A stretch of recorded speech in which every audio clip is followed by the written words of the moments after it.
ọ̀pọ̀ àwọn ènìyàn ní ò mọ tó fàjà gangan láàrin AMVCA Awards àti Funke Akindele ló fi já wípé láti bí ọdún mẹ́rin ni Funke Akindele ti gbàmì ẹ̀yẹ AMVCA Awards kàn.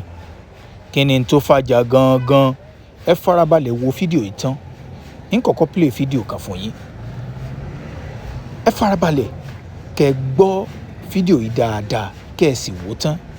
Yóò yé yín yékéyéké. Ń ṣàlàyé gbogbo ẹ̀ nǹkan tí ò yé yín tó fi jẹ́ pé kódà Funke Akindele kò lọ sókè iṣẹ́ náà mọ́ rárá.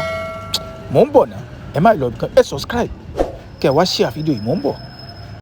Funke Akindele did not win any award at the AMVCA 2026. Yesterday, her movie was nominated. I think it had over 5 nominations. Best Overall Movie of the Year, Best Supporting Actress, that's Scarlett Gomez, and Best Actress in a Movie.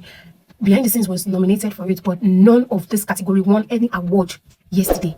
I am still in shock. Like, it is surprising me how Funke Akindele Behind the Scenes did not win any award, considering the fact that this movie broke records. Like, it broke record. First Nigerian movie to hit over 2 billion in box office, and yet this same movie did not win any award. This movie, Ginger, also did not win any award, and that movie got plenty nomination. What is going on in this their movie industry? Is there something going on that we are not aware of, that we don't know? Níbi AMVCA Award tọdún èyí 2026, Best Supporting Actress wọ́n nominate movie Funke Akindele fún yín Behind the Scene. Bákan náà, Best Supporting Actors wọ́n nominate bákan náà, Best Lead Actor àti Best Movie. Ó jẹ́ nomination 4 tí Behind the Scene tó ní, ṣùgbọ́n kò gbà kankan nù mẹ́rẹ̀ẹ̀rin. Ó yà yín lẹ́nu. Kìí sọdún yìí nìkan ló ti ṣẹlẹ̀ lọ́dún tó lọ lọ́dún 2025. Ẹ̀yin náà mọ̀ pé lọ́dún náà ni Funke Akindele ló ṣe Everybody Loves Jennifer nínú AMVCA Award, ṣùgbọ́n kò gbàmì ẹ̀yẹ kankan. Kí nìdí tí ò fi gbàmì ẹ̀yẹ? Tá a bá tiẹ̀ ní Everybody Loves Jennifer ò gbàmì ẹ̀yẹ, kí ló dé tí Behind the Scene eléyìí tó jẹ́ pé òun ló pawó jù lọ́dún 2025 tí ò fi gbàmì ẹ̀yẹ kankan? ń fọgbà yẹn gà báyìí. Ẹjẹ́ àwògbà tí Funke Akindele tó gbàmì ẹ̀yẹ kẹ́yìn èyàn lọ́dún 2022. Mò ń bọ̀ ná. Ẹ má lọ bí kankan. Wow, everybody, this is a great honor for Geneva. I dedicated this award to all the Genevans because many are called, but few are choosing. I thank God Almighty for choosing me. I thank all my fans, all the cast and crew of Geneva Diary. Funke Akindele òun ló ti gbàmì ẹ̀yẹ AMVCA Award jù. Tá a bá ń sọ̀rọ̀ nípa gbogbo òṣèré orí ìtàgé tó wà lórílẹ̀‐èdè Nàìjíríà, ó ti gba 6. Nǹkan kan wá ṣẹlẹ̀ lọ́dún 2023 tó dá wàhálà alẹ́ gangan. Kí ló ṣẹlẹ̀ lọ́dún 2023 tó fi jẹ́ pé àwọn ọdún tó tẹ̀lé Funke Akindele kò gbàmì ẹ̀yẹ kankan mọ́? Lọ́dún 2023 wọ́n nominate àwọn fíìmù kan fún Best Overall Movie.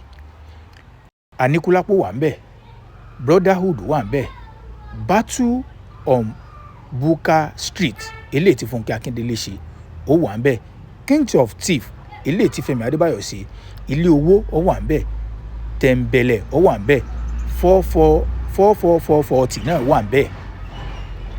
Ṣé wá rí in tó wá dá wàhálà lẹ́ni tó bí Funke Akindele nú tó fi jẹ́ pé kò lọ AMVCA Award mọ́?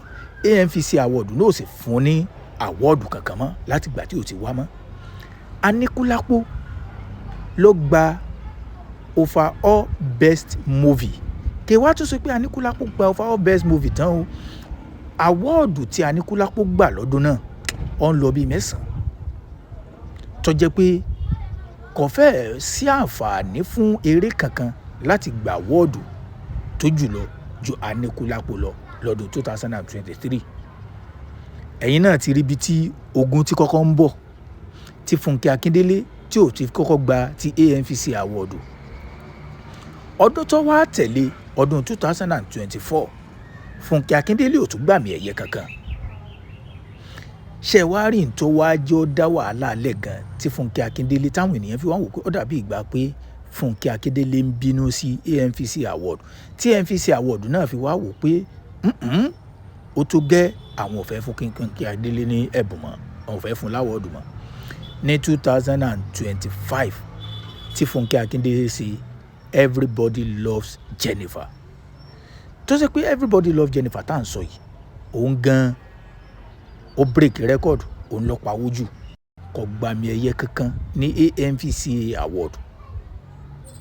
Kó tó dìgbà náà gan sẹ́yìn pé mo sọ pé Funke Akindele ti ń bínú láti ìgbà tí fíìmù rẹ̀ ò ti gbàmì ẹ̀yẹ ní ọdún 2023 ti 2024 kò lọ 2025 náà toró ti mọ̀ pé nǹkan kan náà ó tún ṣẹlẹ̀ kò lọ wò sí fún láwọ́ọ̀dù ṣẹ̀wárí ti 2026 òun ló wá fi hàn gbangba pé AMVCA Award gan àwọn gan ti yẹ Funke Akindele wọ́n ti yẹ sọ́tọ̀ báyìí látàrí pé ìbínú tóun náà ń bí àti pé òun ló ti gbàmì ẹ̀yẹ jù torí pé tá a bá ní ká sọ̀rọ̀ nípa movie tó ṣe dáadáa jù lọ́dún 2025 ẹ̀yin náà mọ̀ pé behind the scene wà ń bẹ̀ torí pé ní box office òun lọ pawó jù ó pa 2 billion naira gbogbo àwọn eré tó kù wọ́n ń tọ̀ lẹ́yìn ni.